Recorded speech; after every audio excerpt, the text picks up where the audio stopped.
Hello, today we're going to talk about pressing flowers. Now this is a simple flower press that you can make with just a few tools that most people have around. You'll need a battery powered drill press with a drill.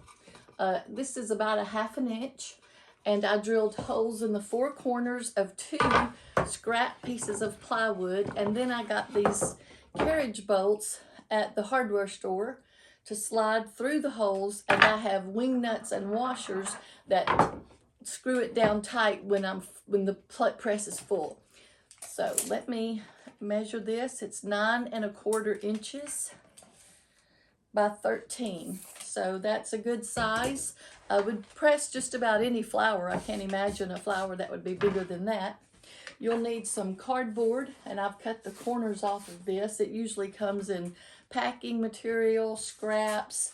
I've cut up some boxes, and I cut the corners off so that it lays, in between my carriage bolts.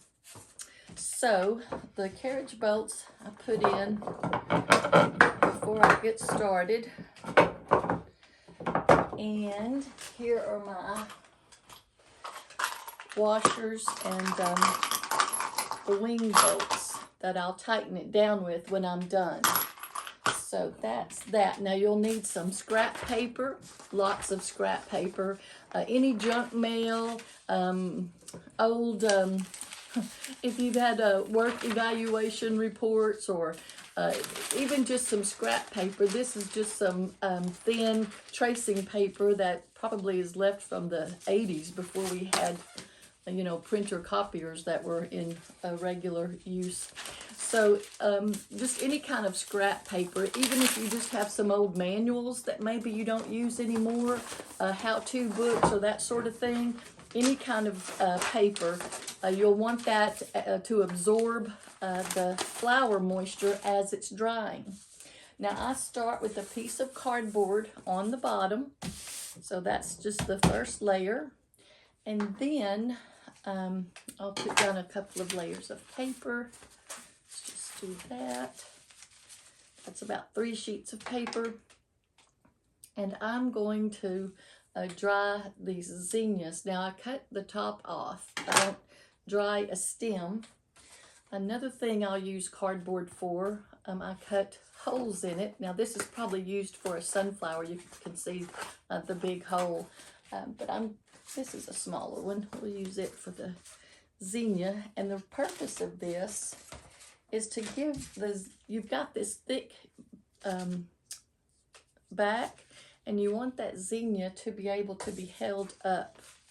So let's do this. So we'll put the zinnia down flat, then we put this over it. Now that is going to help it lay flat. We may need one more piece, just to be sure. And then paper goes over that. I'll put about 2 sheets, 3. That's 3 sheets. Then you would lay your next one. So I'm going to dry these little Triloba Rudbeckia, and I'm going to dry them together like they are. I think that would be really pretty.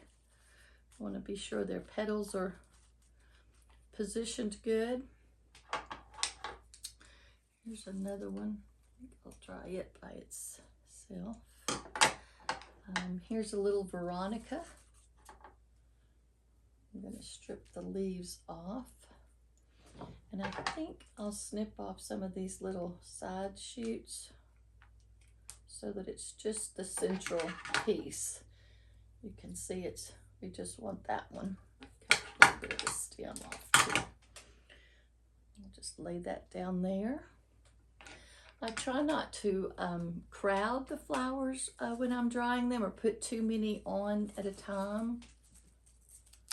But I also want to make sure that we have a good use of the space. Now this one's a little big. You can see it's got that little cone that sticks up, but it's pretty dry. It doesn't have a lot of moisture in it. I think it will dry fine, and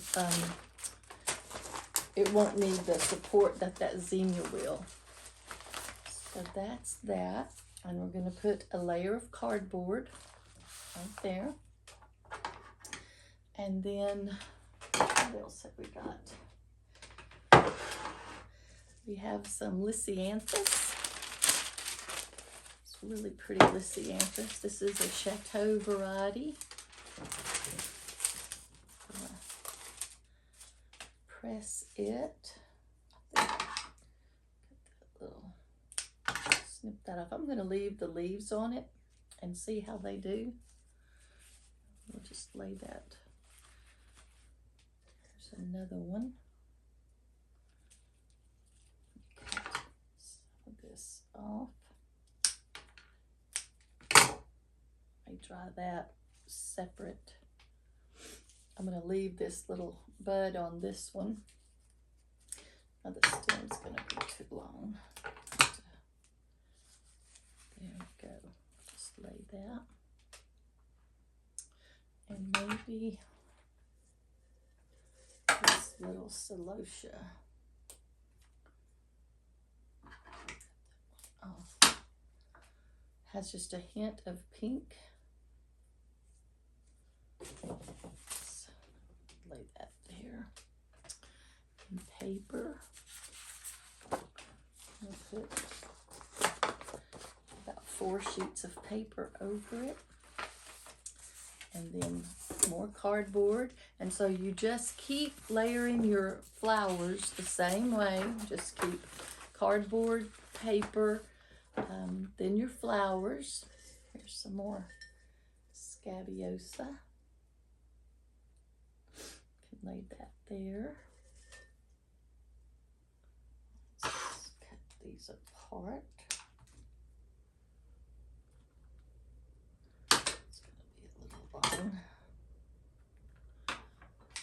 I think that one's a little past, but we'll take this little bud. So that's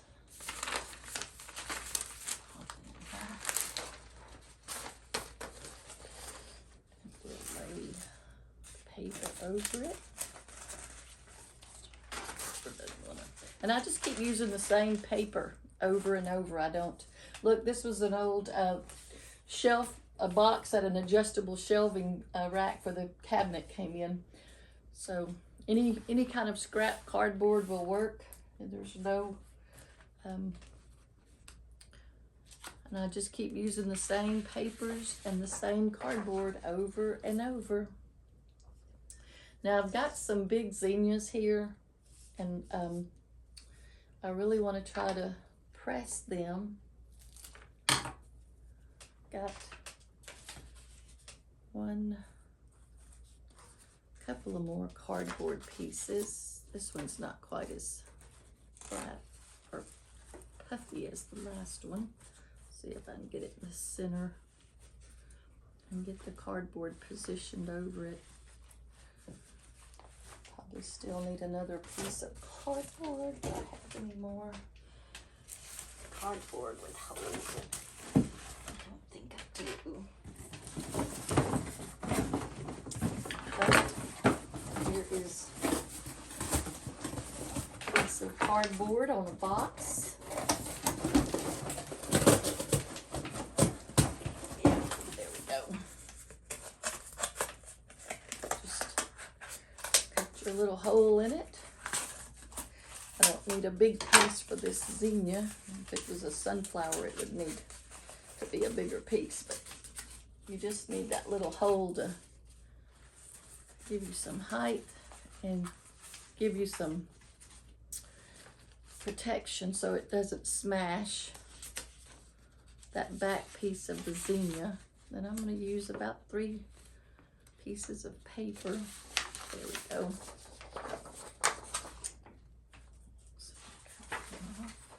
Paper on that. Put a piece of cardboard on here. So you can see why I got such long carriage bolts, because as you build up, you get higher and higher. That's really not good. Now this is a really small zinnia. It's a Oklahoma variety. They're very tiny.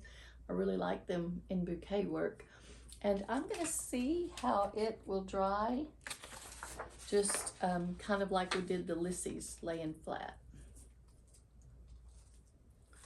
I don't know though. I think I'm gonna have to cut it as flat as possible and just see if we can lay it face down. Let's try this one. I may have cut it too close. It looks like the petals may. And then this fluffy marigold, now you're going in the compost. This marigold, they really doesn't have the scent that you usually find with the marigold. This has really been developed for cut flowers, and it's a really pretty soft, buttery yellow. I'm just trying to think how I might press it. It's kind of a soft marshmallowy head. It's pretty big. Kind of like a carnation too. If I cut it, it would come apart. So I'm just gonna cut the stem off. You can see it's still intact. It probably is gonna do better the way I did the bigger zinnias with the cardboard stacked around it. Yeah, that's not gonna press like that. Here's some hypericum berries. I'm gonna peel the leaves off of that and we'll press those. Let's cut some of that stem off. There's another small zinnia. It's a little tiny white one, so I think it will press good. It's a little warm in here if you've noticed I'm sweating. Oh, here's another scabiosa. Let's try it. Okay, you don't want your flowers to touch. You want them to be separated. The paper is meant to absorb the moisture in the flowers. So that's why you want about 3 or 4 sheets. And you just keep layering it on here and pressing it down. Now I'm gonna have to go cut some more cardboard for this marigold and for these other zinnias that I've got. They're kind of big. And I think I might go out and get a couple of sunflowers and roses in my flower garden. So, all right, until next time, this is how you do it. Now, when you're all done, you'll put this on and you'll clamp it down with the wing nuts and the washers. And you just want it really tight. And every day you check it and you change your paper in between and you press it down. And sometimes changing your paper is just turning it over. But you just keep press it. Expect it to take about a week to 10 days. I wouldn't put it out in the heat or in your car. Just leave it in your house in an empty bedroom or whatever. It'll dry just fine. And when you're all done, this is one of the things I've made. Now this chain is to hang it by, but this is a hinged glass frame, and I use floral adhesive glue, that Oasis floral adhesive, to make sure they stay in place on the glass. I use a little toothpick and just put a little dab of adhesive on the back of each flower and fix it in the frame. So one of the fun things you can do with pressed flowers, there's lots of good resin crafts and different things to do with them. I've seen people make jewelry and embed tiny pressed flowers into earrings and pendants. So anyway, I hope you have fun with this, and I hope you'll give it a try. Leave me a comment or a share, like, and subscribe. Thank you so much for joining me.